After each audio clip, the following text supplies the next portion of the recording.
Alright, so we're back here and we're going to plant them outside. So I actually decided I'm probably going to wait until after the official last frost, which is probably going to be closer to, I'm thinking maybe like midway through May. But I can really show you guys how we are going to plant them in May.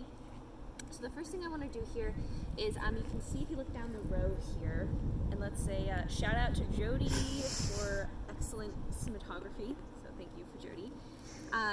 So I flipped all the soil over yesterday to make it nice and fluffy, and then right now I would dig some trenches about 3 to 4 inches, and then I kind of go in here and I just chop up with the trowel to make sure there's not really big clumps. We don't want these potatoes to have to work too hard to be able to get to the surface. So the first method I would show you is just trench digging here in these rows. I could probably do another row right over here on the other side. So after I've chopped up all the soil, I'm going to put these in here. Doesn't really matter, you just want to make sure that the eyes are in a good spot. They're going to be about 18 inches, 1.5 feet apart or so. Now one thing here, if your soil is really full of clay, so if it's a little dense, which ours kind of is, it does have some sand in here, but it is kind of a little bit more of a dense soil, which is good for some things, not so good for others. There's a couple techniques we're going to be doing here to kind of help these potatoes grow.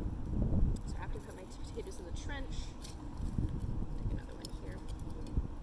And this is one of those whole potatoes I was talking about yesterday, where there's not a whole lot of eyes and it's just a small spud.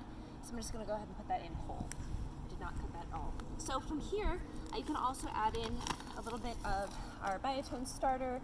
It smells really bad, but it helps provide a lot of really good nutrients to the young ones, the little young potatoes. So I could actually just kind of put in a little bit here. Now, like I said, right now this is just demonstration purposes, so I'm not going to really do that down the whole trench. Then from here, you can either, option one would just to be cover them up. And the really cool thing about potatoes is as they grow, you just continue to mound the dirt on top of it. Like I talked about yesterday in the video, you just kind of create this little mountain or so of dirt. The other option, especially if your soil is really thick and like I said, very clay-based, you can use straw. We have a ton of that. So all you have to do is put about 3 to 4 inches. I don't want it to be too condensed because otherwise that'll create lots of moisture in there, which is really great for slugs, and we don't like those. So I would just kind of cover these up, and then as they grow, I can actually continue to mound with straw. The other option, which is really easy for backyard growers, is to start things off in a container. I would want to start off with like a decent layer here of dirt, and then just as it gets bigger, the easy thing is you can just go ahead and just keep dumping soil on top of it. People do this with burlap sacks, they do this with those big cloth tomato bags. You can actually even do it in garbage sacks. There's lots of different ways to do it. So that would be the next step to do probably right after the first frost, but before the soil has gotten too hard, too hot, and it would take about 100 days to maturity or so. So that's how you plant potatoes.